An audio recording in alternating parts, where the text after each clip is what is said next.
नमस्कार दोस्तों, मैं डॉक्टर अरविंद श्रीवास्तव, होम्योपैथिक विशेषज्ञ, आपकी सेहत का दोस्त। दोस्तों, आज विश्व स्वास्थ्य दिवस है, यानी वर्ल्ड हेल्थ डे है। और आज हम इस विषय में जानेंगे इसका क्या महत्व है, कौन सा ऑर्गेनाइजेशन इसे संचालित करता है, और साथ ही यह भी जानेंगे कि हेल्थ एक ऐसा सब्जेक्ट है जिसको कैसे हम ठीक से समझें, जानें और कैसे अपने को स्वस्थ रखें और पूरे विश्व को कैसे स्वस्थ रखें। दोस्तों, 1948 में पूरा विश्व मिलकर के एक चिंतन किया जिनेवा में, और एक ऑर्गेनाइजेशन खड़ा हुआ। वह है दोस्तों WHO, यानी वर्ल्ड हेल्थ ऑर्गेनाइजेशन, जिसको हम विश्व स्वास्थ्य संगठन कहते हैं। दोस्तों, ये वैसे ही है जैसे अन्य इश्यूज को लेकर के विश्व के तमाम देश आपस में मिलकर के और अलग अलग संस्थाएं बनाए हुए हैं, चाहे वो डिफेंस को लेकर के हो, टेररिज्म को लेकर के हो, या अन्य इश्यूज को लेकर के, या ट्रेड्स को लेकर के हो। उसी तरीके से हेल्थ को लेकर के भी यह एक बहुत बड़ा ऑर्गेनाइजेशन है जो बहुत ही अच्छा हेल्थ को लेकर के काम करता है। दोस्तों, हेल्थ एक ऐसा सब्जेक्ट है, हेल्थ एक ऐसा विषय है, स्वास्थ्य एक ऐसा विषय है जो बहुत सीमित दायरे में नहीं रह सकता। मैं इसलिए आपको बताना चाहता हूं कि स्वास्थ्य की चर्चा करने, स्वास्थ्य और WHO की चर्चा करने और इसकी एक्टिविटीज़ की चर्चा करने के पहले हमें यह जानना जरूरी है कि हेल्थ होता क्या है। दोस्तों, WHO ये सब मानता है कि कोई भी व्यक्ति तभी स्वस्थ माना जाएगा, पूर्णतया स्वस्थ माना जाएगा, जब वो शारीरिक रूप से, मानसिक रूप से, सामाजिक रूप से एवं आध्यात्मिक रूप से, इन चारों पैरामीटर्स पे स्वस्थ रहेगा, वही व्यक्ति स्वस्थ व्यक्ति की संज्ञा में आएगा। दोस्तों, अगर स्वस्थ रहना है तो इन चारों पैरामीटर्स पे हमको फिट रहना है। आप जानते हैं कि हमारा जो स्वास्थ्य है, हमारा खान पान, हमारा रहन सहन, साथ ही हमारे वातावरण, हमारे आस के पास के वातावरण, इसके अलावा आप जानते हैं कि जो कुछ भी दुनिया में, पूरे वर्ल्ड में जो कुछ भी बना है, कहा जाता है छितजल पावक गगन समीरा, यानी इन्हीं 5 तत्वों से मिलकर के दुनिया की सारी चीजें बनी हैं, चाहे वो मनुष्य हो या अन्य कोई प्राणी हो या जीव जंतु हो या पेड़ पौधे हो। दोस्तों, उससे हम अलग नहीं हैं। यानी छितजल पावक गगन समीरा, इन 5 तत्वों को जब तक हम जल को, वायु को, नभ को, अग्नि को, इन सबको स्वच्छ नहीं रखेंगे, तब तक हम स्वस्थ नहीं रह सकते। और ये ऐसी चीजें नहीं हैं जिसको हम आप बांध करके किसी जगह पे रख सकें। अगर वातावरण दूषित होगा, वायु प्रदूषित होगा, तो वह केवल और केवल आपको और आपके शहर को प्रभावित नहीं करेगा, आपके प्रदेश को प्रभावित नहीं करेगा, आपके देश को केवल प्रभावित नहीं करेगा, बल्कि पूरे विश्व को प्रभावित कर सकता है। यही वजह है दोस्तों कि इस तरह के ऑर्गेनाइजेशन की आवश्यकता समझ में आई और इस तरह का ऑर्गेनाइजेशन खड़ा किया गया।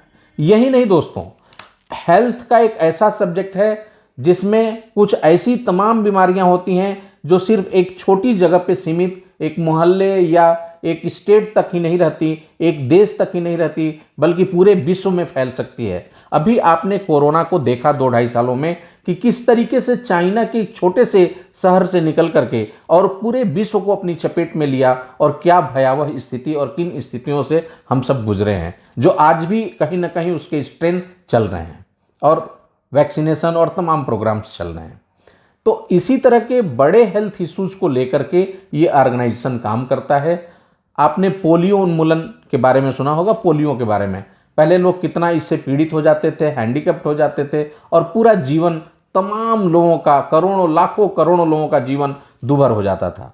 पोलियो को लेकर के जिस तरीके से विश्व स्वास्थ्य संगठन ने काम किया, और आज लगभग ऑलमोस्ट पूरी दुनिया से पोलियो इरेडिकेट हो चुका है, उन्मूलन हो चुका है इसका। इसी तरह से हमारा जो विश्व स्वास्थ्य संगठन है वो ट्यूबरक्लोसिस को लेकर के, एड्स को लेकर के, टोबैको च्यूइंग को लेकर के और भी कई विषयों को लेकर के तमाम प्रोग्राम चलाते रहते हैं। WHO ने 1948 में जब ऑर्गेनाइज हुआ, ये संगठन खड़ा हुआ, तो WHO ने तय किया कि अब हमें आज जो स्थापना दिवस है इसको एक ऐसे दिवस के रूप में मनाना है जिसमें पूरे विश्व के लोग, चाहे वो सरकारी हों, गैर सरकारी हों, चाहे हमारी सरकारें हों, वर्ल्ड की सरकारें हों, या जितने भी प्राइवेट ऑर्गेनाइजेशन हैं, गवर्नमेंट ऑर्गेनाइजेशन हैं, हम सब चिकित्सक हों, सबको हेल्थ के इशू पर उस दिन अवेयरनेस बढ़ाने का काम, पब्लिक को एजुकेट करने का काम कि कैसे हम अपने स्वास्थ्य की चिंता करें, वो कौन कौन सी छोटी छोटी चीज़ें हैं जो अपने जीवन में हम ला करके, जो अपने जीवन शैली में परिवर्तित करके अपने को स्वस्थ रख सकते हैं, इस विषय पर अवेयरनेस बढ़ाने का काम आज के दिन किया जाता है। दोस्तों, आज WHO ने इस बार का जो 2022 का जो रखा है थीम, वह थीम है आवर प्लेनेट आवर हेल्थ।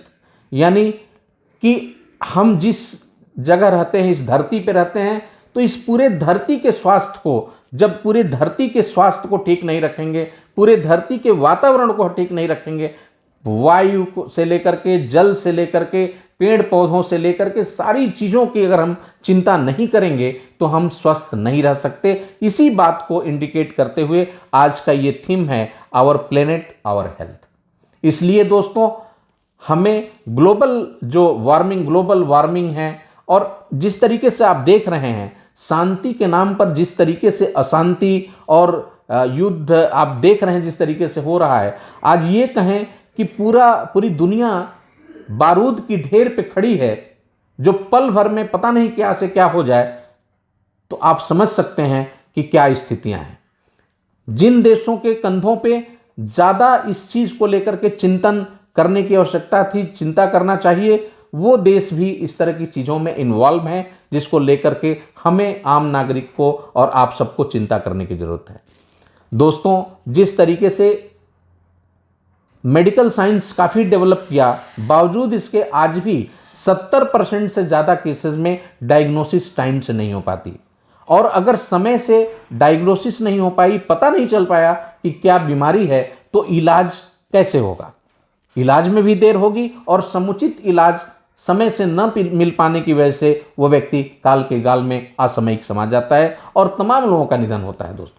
दोस्तों, एक सरकारी आंकड़े के मुताबिक हर साल 30 मिलियन लोग अपनी जान गंवा रहे हैं प्रदूषण की वजह से, चाहे वो जल प्रदूषण हो, वायु प्रदूषण हो, चाहे वो अस्थमा से पीड़ित होकर के जान गंवा रहे हो, कैंसर से पीड़ित होकर के जान गंवा रहे हो, हृदय घात से जान गंवा रहे हो, या गुर्दा खराब होने से जान गंवा रहे हो, या डायबिटीज मेलाइटस से जान गंवा रहे हो। लेकिन 30 मिलियन से भी ज़्यादा लोग प्रदूषण की वजह से अपनी जान गंवा रहे हैं हर साल। ऐसे में ग्लोबल लेवल पे भी इस बात की चिंता करने की ज़रूरत है कि कैसे हम, आप, देश और पूरा विश्व स्वस्थ रहेगा। वहीं दूसरी तरफ हम नागरिकों की भी ये जिम्मेदारी बनती है कि हमारा एफर्ट्स क्या हो सकता है स्वस्थ खुद को स्वस्थ रखने में, परिवार को स्वस्थ रखने में और समाज को स्वस्थ रखने में। दोस्तों, ग्लोबल जो थिंकिंग है, हमारी जो सरकारें हैं अंतर्राष्ट्रीय स्तर पे, राष्ट्रीय स्तर पे, ये उनका विषय है, वो इस चीज़ को लेकर के चिंतनशील हैं और वो चिंता कर रही हैं और करेंगी भी। लेकिन एज ए नागरिक हमारा भी अपना एक कर्तव्य है जिसका हमें निर्वहन ठीक से करना चाहिए। दोस्तों, मैं ये बताना चाहूँगा कि खुद को स्वस्थ रखना, अपने परिवार को स्वस्थ रखना, स्वस्थ कहा जाता है कि स्वस्थ शरीर में ही स्वस्थ दिमाग का विकास होता है, मन का विकास होता है, और स्वस्थ मन में ही स्वस्थ विचार आते हैं, जिससे पूरा समाज का विकास होता है और देश का विकास होता है। इसलिए अपने को शारीरिक रूप से, मानसिक रूप से, हर तरह से अपने को स्वस्थ रखने की ज़रूरत है। छोटे छोटे परिवर्तन मैं आपको इस वीडियो के माध्यम से बताना चाहूँगा, जिसको करके हम पूरी तरह से अपने को स्वस्थ रख सकते हैं और अपने पूरे परिवार को और समाज को स्वस्थ रख सकते हैं, देश को स्वस्थ रख सकते हैं और आगे बढ़ा सकते हैं। दोस्तों, पुरातन समय से, ऋषि मुनियों के समय से हमारे यहाँ था early to bed early to awake, रात को जल्दी सोना और सुबह को जल्दी उठना। हमारी कोशिश होनी चाहिए कि हम रात को जल्दी सोएं और सुबह प्रातः उठें, और कम से कम सूर्य उदय हम अपनी आँखों से देख सकें और भगवान भास्कर को प्रणाम कर आशीर्वाद ले सकें। अगर इतना कर ले जाते हैं तो यकीन मानिए 50% आपने अपने को हेल्थ के दिशा में अपना स्टेप बढ़ा दिया। दूसरी बात दोस्तों, नकारात्मक जीवन शैली और आराम तलब जीवन शैली, इसको हमें त्यागना होगा और एक्टिव जीवन शैली और सकारात्मक जीवन शैली को अपनाना होगा। इसके लिए सुबह के समय में अगर हम ग्रामीण परिवेश में रहते हैं तो कुछ न कुछ खेती गृहस्थी का काम करें, गाय या कोई इस तरह के जानवर रखते हैं तो उसकी सेवा भाव करें, सेवा टहल करें। अगर हम शहरी क्षेत्र में रहते हैं तो कम से कम हम मॉर्निंग वॉक करें। इसके अलावा योग प्राणायाम हम कर सकते हैं, या जो हमारे छात्र छात्राएं और स्टूडेंट हैं, युवक हैं, वो कुछ इस तरह की एक्टिविटीज़, क्रिकेट खेल सकते हैं। इसके अलावा जो है वो बैडमिंटन है, स्विमिंग है, डांसिंग है, इस तरह की एक्टिविटीज़ कर सकते हैं और अपने को फिट रख सकते हैं। इसके अलावा जो पाश्चात्य खान पान, पहनावा ओढ़ावा, इन सब चीज़ों को हमें त्यागना चाहिए। दोस्तों, हमें जंक फूड, फास्ट फूड, ज़्यादा फ्राइड फूड, फ्रेंच फूड, इन सब चीज़ों का परित्याग करना चाहिए। चाउमीन, इडली, बर्गर, डोसा, ये सब सारी चीज़ों को त्याग करके और खाने पीने में ज़्यादा तौर पे हरी साग सब्जियाँ, ताज़े सीजनल फल, साबुत अनाज, प्रोटीन युक्त चीज़ें भोजन, फाइबर युक्त भोजन, इसका हमें सेवन करना चाहिए। दोस्तों, ग्रामीण क्षेत्र में आप आज भी आपको याद होगा, बचपन अगर आपको याद हो तो बचपन में आप गेहूं होता था, गेहूं पिसवा करके आटा वही इस्तेमाल होता है घर में। आज क्या है, गेहूं होता है लोग बेच देते हैं, चावल होता है, धान होता है बेच देते हैं। उसका सारा कुछ मटेरियल निकाल लिया जाता है, चाहे उसकी छिलका हो, चाहे उसका राइस ब्राउन हो, या उसका जो सूजी है, सब निकल जाता है। और जो पैक करके जो आटा मार्केट में आता है, वो समझिए कि उसका जो न्यूट्रिशनल वैल्यू है वो 10 गुना कम होकर के आता है और पैसे के मामले में 3 गुना 4 गुना बढ़ जाता है। तो हम 3 गुना 4 गुना अधिक खर्च करके भी और हेल्थ के इशू पे, हेल्थ के कास्ट पे 10 गुना कम वो निम्न स्तर का हम इस्तेमाल कर रहे हैं अपने भोज्य पदार्थों में। इस चीज़ को हमें त्यागना चाहिए और हमको स्वस्थ जीवन शैली अपना करके अपने को स्वस्थ रखना चाहिए। दूसरी बात, जिस तरीके से ग्लोबल वार्मिंग बढ़ रहा है, जिस तरीके से डिफॉरेस्टेशन हो रहा है, पेड़ पौधों को अंधाधुंध काटा जा रहा है, इस चीज़ को बंद करना चाहिए और हमें ज़्यादा तौर पे पेड़ पौधों को तरजीह देना चाहिए, पेड़ पौधे लगाने चाहिए। अगर हम ग्रामीण परिवेश में हैं तो हमको कोशिश करनी चाहिए कि कम से कम अपने आसपास पेड़ पौधे लगाएं, फलदार वृक्ष लगाएं, छायादार वृक्ष लगाएं और अपने पुरखे पूर्वज के नाम पर हम हरिशंकरी भी लगा सकते हैं, जो आगे चल करके एक निशानी के रूप में रह सकता है। इसके अलावा अगर हम ग्रामीण क्षेत्र में हैं या शहर क्षेत्र में हैं, आजकल किचन गार्डन का एक कॉन्सेप्ट है दोस्तों। हमारे किचन, ऐसा माना जाता है कि किचन में बहुत सारी चीज़ें हैं जो आपको स्वस्थ रखने में मदद कर सकती हैं और वो दवा के रूप में है, उसको भी एक किचन गार्डन डेवलप कर सकते हैं। इसके अलावा अगर आपके पास लॉन है, थोड़ा जगह है, तो वहाँ पे आप गार्डनिंग कर सकते हैं। तो इस तरह से आप जो है इन चीज़ों को डेवलप कर सकते हैं दोस्तों। इसके साथ हर्ब्स का एक वो डेवलप कर सकते हैं, जो है हार्वेरियम या हर्ब्स का कोई गार्डन डेवलप कर सकते हैं। तो ये सारे विकल्प हैं जहां आप थोड़ा सा मेहनत करके, थोड़ा सा प्रयास करके और अब आप जो है एक वाटिका लगा सकते हैं जिसमें बहुत सारे सब्जियों को उगा सकते हैं। मात्र एकाध मंडे में आप चाहें तो अपने साल भर के यूज की साग सब्जियां और ये सब चीज़ें आप उगा सकते हैं। तो इस तरह से दोस्तों, हम अपने स्तर पे, अपने एंड पे हमें क्या करना है, इस चीज़ को हमें ध्यान देना चाहिए।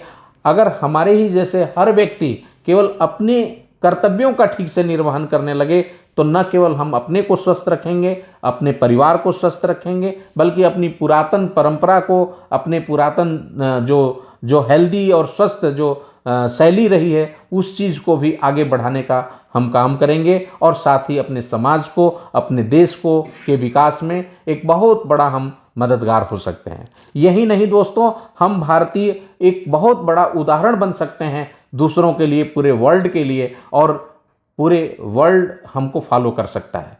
तो दोस्तों, आज के दिन इतना ही, और शेष अगले वीडियो में फिर किसी अच्छे विषय को लेकर के आएंगे। हमें उम्मीद है कि आपको ये हमारा वीडियो ज़रूर अच्छा लगा होगा। अगर अच्छा लगा है तो आप लाइक करें, कमेंट करें, सब्सक्राइब करें और दोस्तों, ज़्यादा से ज़्यादा दोस्तों मित्रों तक भेजें ताकि वो इस चीज़ को ठीक से समझ सकें और अपने कर्तव्यों का निर्वहन करते हुए अपने को स्वस्थ रख सकें। बहुत बहुत धन्यवाद दोस्तों, नमस्कार।